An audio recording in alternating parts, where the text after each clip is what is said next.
Ya, Anda kembali di CNN Indonesia Prime News dan untuk mengetahui lebih lengkap terkait perpanjangan PSBB Transisi Jakarta sudah bergabung lewat sambungan Zoom dari luar studio CNN Indonesia, Wakil Gubernur DKI Jakarta Ahmad Riza Patria. Selamat malam, Pak Wagub. Pak Wagub, selamat malam. Selamat malam, Bang Riza.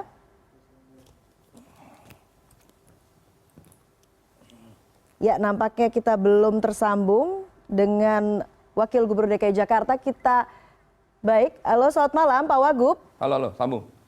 Oke, Pak Wagub bisa mendengar saya ya, dengan Eva di sini. Pak Wagub, Jakarta akhirnya melanjutkan PSBB transisi. Nah, ini bagaimana hasil evaluasi PSBB transisi tahap pertama sejauh ini? Apakah kemudian ada yang berubah pada tahap kedua ini? Ya, sebagaimana sudah disampaikan oleh Pak Gubernur, Pak Anies Rashid Baswedan bahwa Pemprov DKI Jakarta memperpanjang PSBB transisi mulai tanggal 26 Oktober hingga tanggal 8 November. Itu artinya 14 hari ke depan atau 2 minggu ke depan. Kenapa diperpanjang?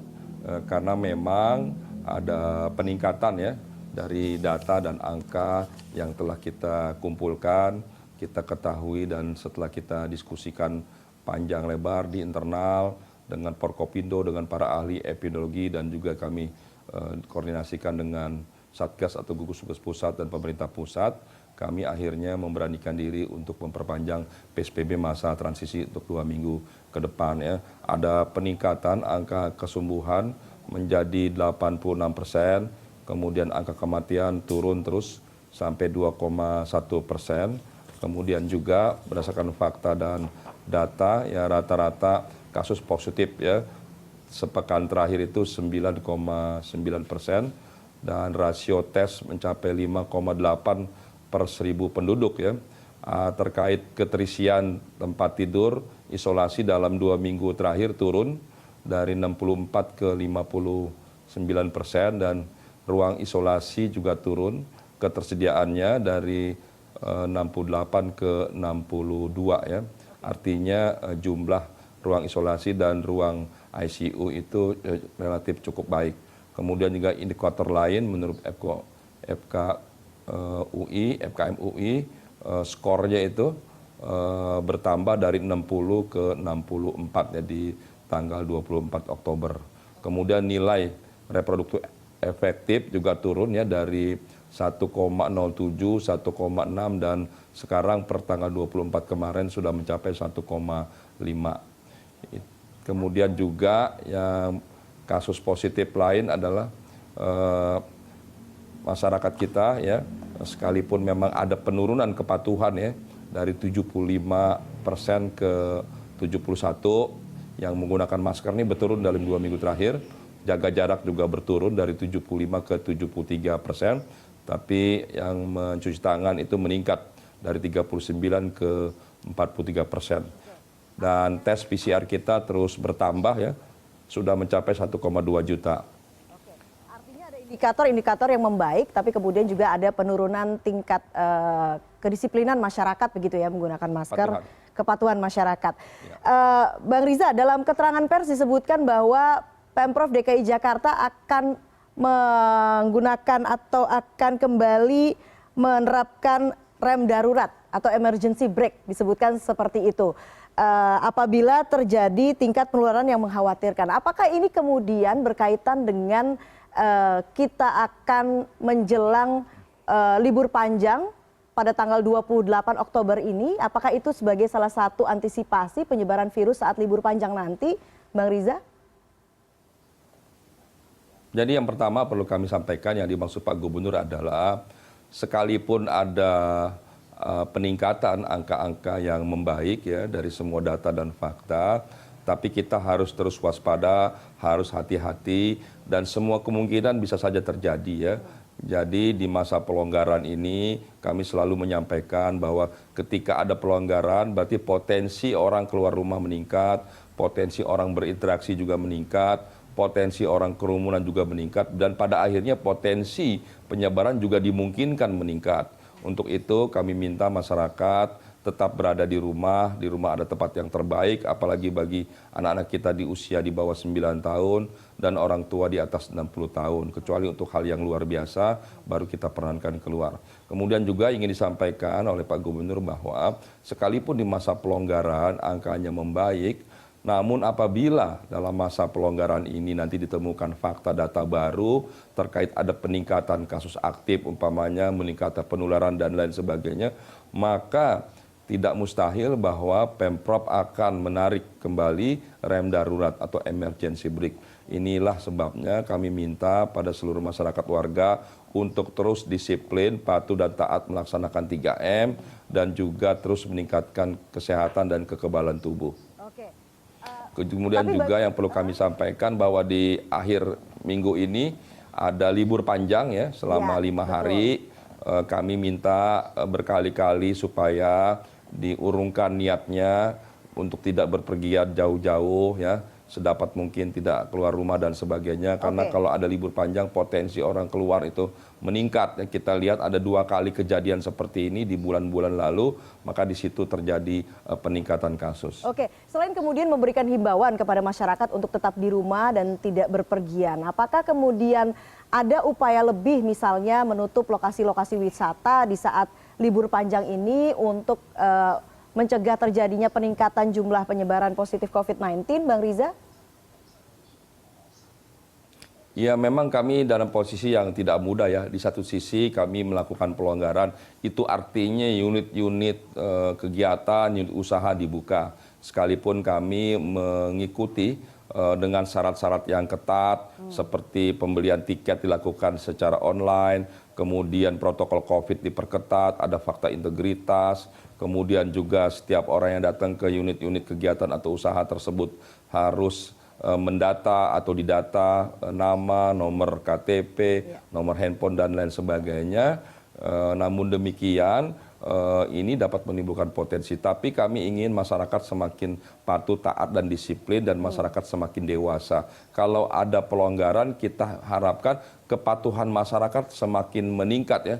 Kita lihat di media televisi beberapa negara sekarang yang tadinya sudah longgar, terbuka, bebas, kemudian kembali menutup, kembali lockdown. Kita tidak ingin Jakarta seperti itu. Untuk itu kita harapkan ada kepatuhan, disiplin dan meningkat. Di masa pelonggaran ini justru kita harapkan masyarakat memahami, mengerti bahwa di masa pelonggaran ini kedisiplinan kita justru harus kita tingkatkan. Bukan justru semakin bebas atau semakin santai, tapi harus semakin disiplin, patuh dan taat. Dan yang tidak kalah penting adalah meningkatkan kesehatan dan kekebalan tubuh. Oke, Bang Riza, bicara soal kepatuhan pada saat perayaan pada saat libur panjang ini berkaitan dengan perayaan Maulid Nabi Muhammad SAW. Apakah kemudian ada himbauan ataukah ada aturan khusus terkait perayaan ini? Tapi dijawab setelah jeda, kita akan lanjutkan sesaat lagi. Tetap bersama kami di CNN Indonesia Prime News.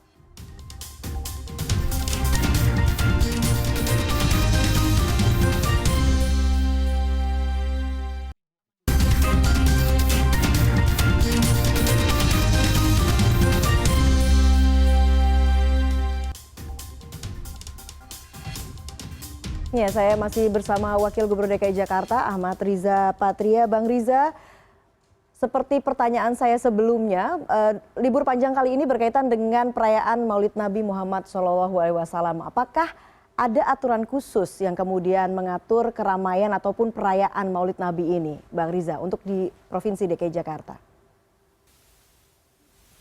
Jadi sekali lagi tidak kami atur secara khusus terkait Maulid, namun kami telah menyampaikan berkali-kali bahwa tidak diperkenankan adanya kegiatan-kegiatan yang dapat menimbulkan kerumunan, apapun kegiatannya, termasuk kegiatan Maulid.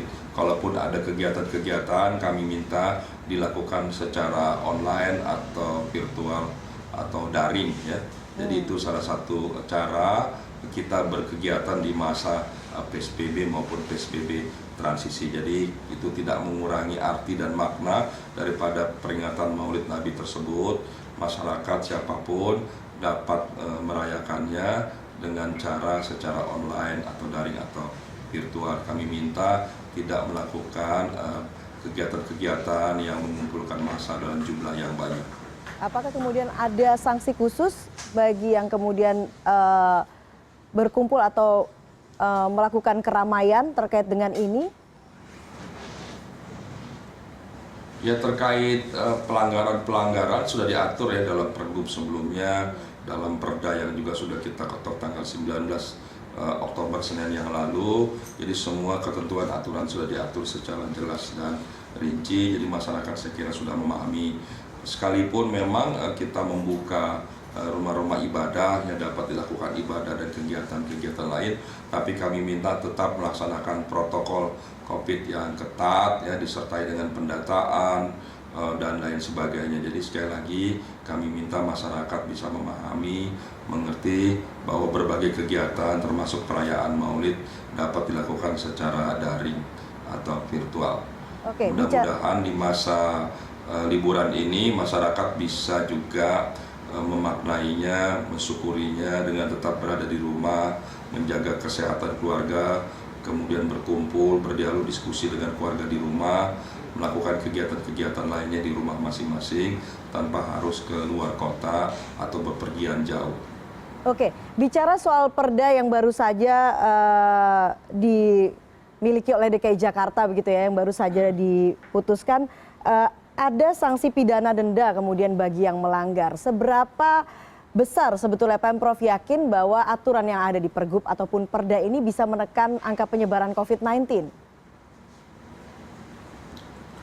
Jadi Perda ini dibuat sebagai landasan hukum yang lebih kuat dari peraturan yang sebelumnya.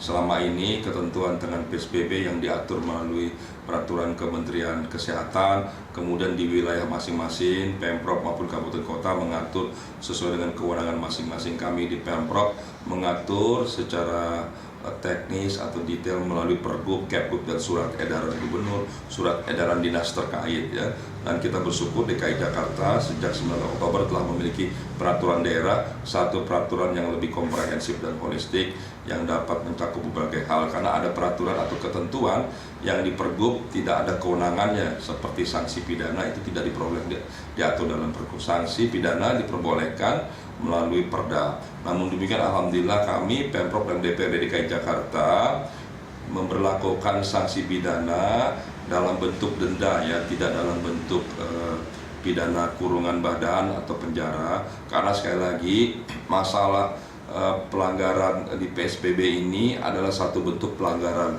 bukan bentuk kejahatan. Jadi kami ingin mengedukasi masyarakat agar masyarakat punya kesadaran yang penuh, kesadaran yang baik untuk patuh dan taat pada PSBB, patuh dan taat pada protokol kesehatan atau protokol COVID itu sendiri. Nah, sanksinya memang kita atur semaksimal mungkin itu 5 juta, bahkan bisa sampai 7,5 juta apabila diikuti dengan kekerasan atau ancaman. Dan sanksi-sanksi yang ada di Perda ini memang ada yang belum diatur dalam Pergub karena ini menjadi kewenangan Perda. Di antaranya adalah sanksi bagi mereka yang tidak mau di testing, sanksi yang tidak mau divaksin, atau sanksi yang keluar atau pergi atau melarikan diri dalam pengobatan atau rehabilitasi, atau saksi yang memaksa ya mengambil jenazah yang harusnya dilakukan pemakaman secara protokol COVID dan lain sebagainya. Semua diatur dalam Perda ini, bahkan masker yang sesuai dengan rekomendasi kesehatan juga kami atur secara detail. Prinsipnya Perda ini dimaksudkan agar kita semua bisa memiliki satu landasan hukum yang lebih baik, yang kuat, dan bisa mengedukasi agar masyarakat lebih patuh dan taat, agar ke depan kita tidak hanya bisa mengurangi penyebaran, tapi juga bisa memutus mata rantai penyebaran atau penularan COVID itu sendiri. Oke, Bang Riza, kalau kemudian sampai harus memasukkan sanksi pidana denda dan juga pemaksaan, unsur pemaksaan begitu dalam peraturan daerah COVID-19 ini, apakah mengapa perlu memasukkan sanksi denda dan juga pemaksaan ini? Apakah memang sejauh ini dari evaluasi pemerintah daerah, masyarakat memang kurang patuh sehingga harus diberikan sanksi pidana dan juga pemaksaan?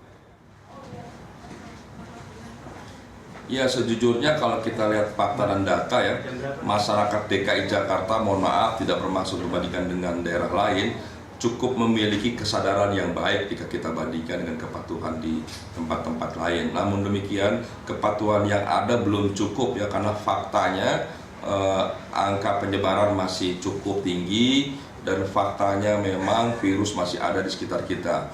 Jadi dengan adanya virus yang masih ada di sekitar kita, kemudian diberlakukan pelonggaran, itu artinya kita justru harus meningkatkan berbagai kepatuhan dan kedisiplinan, protokol COVID yang ketat, dan semua kita atur sedetail mungkin agar masyarakat bisa terbebas dari penyebaran. Nah, kita lihat di beberapa negara ada yang memang sudah melakukan pelonggaran-pelonggaran yang luar biasa, tapi masyarakatnya bisa patuh dan disiplin sehingga angka penyebarannya tidak meningkat. Itu yang kita harapkan. Jadi seiring dengan meningkatnya pelonggaran, tentu harus semakin juga tinggi kepatuhan dan disiplin masyarakat. Ini satu yang penting, pola kehidupan kita yang baru harus kita patuh dan kita taat. Apabila seperti ini, tidak hanya kita bisa selamat dan sehat, tapi ekonomi kita juga bisa bangkit dan bergerak. Oke, kita harapkan tentunya demikian. Bang Riza, terakhir, saat ini jumlah penambahan pasien positif COVID-19 untuk hari ini sudah berada di bawah angka 1.000, namun masih tetap DKI Jakarta masih menempati posisi pertama penyebaran atau penambahan pasien positif COVID-19. Terakhir, bagaimana kemudian strategi pemerintah Provinsi DKI Jakarta untuk menjaga dan juga berusaha supaya angka ini akan terus turun dan memutus mata rantai penyebaran COVID-19 utamanya di DKI Jakarta? Ya, kenapa Jakarta masih tinggi angkanya? Pertama, memang disebabkan Jakarta sebagai ibu kota, sebagai hub tempat keluar masuknya seluruh warga dari dalam dan luar negeri ke Jakarta. Kemudian banyak sekali kegiatan-kegiatan ibu kota di Jakarta, kegiatan-kegiatan semua banyak di Jakarta dan lain sebagainya. Kemudian yang kedua, karena memang Jakarta melakukan testing yang masif yang luar biasa, angkanya sudah mencapai 8.000 bahkan 9.000, kita akan terus mengejar sampai 10.000 angka testing harian, dengan jumlah lab kita juga yang terus meningkat, sudah mencapai 58 laboratorium dengan sampel per hari yang kami mampu sebanyak 16.117 sampel per hari. Jadi kolaborasi ini semakin baik. Harus diingat bahwa jangan hanya melihat angka penyebarannya, tapi lihat angka kesembuhan yang terus meningkat mencapai 86% dan angka kematian yang terus turun sudah sampai 2,1 dan sebagainya. Apa artinya? Artinya bahwa DKI Jakarta dapat mengendalikan virus ini dengan baik, sehingga masyarakat dan pelayanan kami semakin baik. Para dokter, para pihak yang terkait terus melakukan upaya-upaya, tidak hanya pencegahan, dan juga penanganannya semakin baik. Mudah-mudahan dengan kerjasama yang baik seluruh jajaran dengan dukungan pemerintah pusat, Gustugas, dengan Forkopindo, dengan instansi berpakar dan epidemiologi, juga seluruh dukungan dari seluruh warga Jakarta, kita bisa terus meningkatkan angka kesembuhan dan terus menekan angka kematian, dan mudah-mudahan kita segera mengurangi penyebaran ini dan mudah-mudahan kita bisa memutus mata rantai penyebaran COVID di DKI Jakarta. Baik, tentunya kita Sisi harapkan. positif dari krisis COVID-19 adalah terciptanya hubungan yang hubungan yang erat antara keluarga. Ketika mayoritas waktu dilakukan di rumah, anggota keluarga bisa lebih berinteraksi. Tentu hal ini akan sulit terjadi di masa normal. Jadi kami harapkan di masa liburan ini, tolong semua anggota keluarga bisa berkumpul di rumah sebagaimana disampaikan oleh Pak Gubernur. Mari kita manfaatkan momentum liburan ini untuk lebih banyak mempererat lingkungan masing-masing, khususnya di lingkungan keluarga. Selain kemudian masalah psikis, sebelum saya akhiri dialog ini, Bang Riza, dalam Perda pun juga mengatur masalah jaminan sosial bagi warga yang kemudian terdampak dan juga warga yang diketahui positif COVID-19. Bentuk jaminan sosial ataupun bantuan sosial yang akan diberikan oleh Pemprov DKI Jakarta ini akan seperti apa? Dan bagaimana kemudian memastikan bantuan sosial atau jaminan sosial ini bisa diberikan kepada pihak-pihak yang berhak? Yang pertama ya, bentuk jaminan kami sudah kami berikan sejak bulan Maret. Kami memberikan bantuan sosial berupa paket sembako yang diberikan ke 2.450.000 ya, paket ke 2.450.000 kepala keluarga. Jadi banyak sekali warga Jakarta yang sudah kami berikan bantuan sejak Maret hingga sampai Desember nanti, dan akan kita perpanjang di tahun depan. Sudah kita juga usulkan anggarannya, artinya perhatian pemerintah sangat besar terhadap kebutuhan masyarakat yang mendasar, yaitu sembako. Kemudian juga jaminan kesehatan juga kami berikan, kami tingkatkan, dan pelayanan terus kami tingkatkan. Yang ketiga juga kami terus berupaya meningkatkan bantuan atau stimulus ekonomi khususnya bagi UMKM di seluruh wilayah Jakarta. Prinsipnya DKI Jakarta terus mengambil langkah-langkah upaya-upaya yang komprehensif, yang konkret bagi pencegahan, penanganan dan pemulihan ekonomi di Jakarta, juga pencegahan dan penanganan masalah COVID itu sendiri. Mudah-mudahan Jakarta bisa segera terbebas dari penyebaran COVID di DKI Jakarta, dan ekonomi kita bisa bergerak, tumbuh, dan bangkit kembali. Oke. Harapannya demikian, semoga Jakarta segera terbebas dan juga wilayah lain tentunya di Indonesia juga segera terbebas dari pandemi COVID-19. Ahmad Riza Patria, Wakil Gubernur DKI Jakarta, terima kasih atas waktunya di CNN Indonesia Prime News pada malam hari ini. Selamat malam.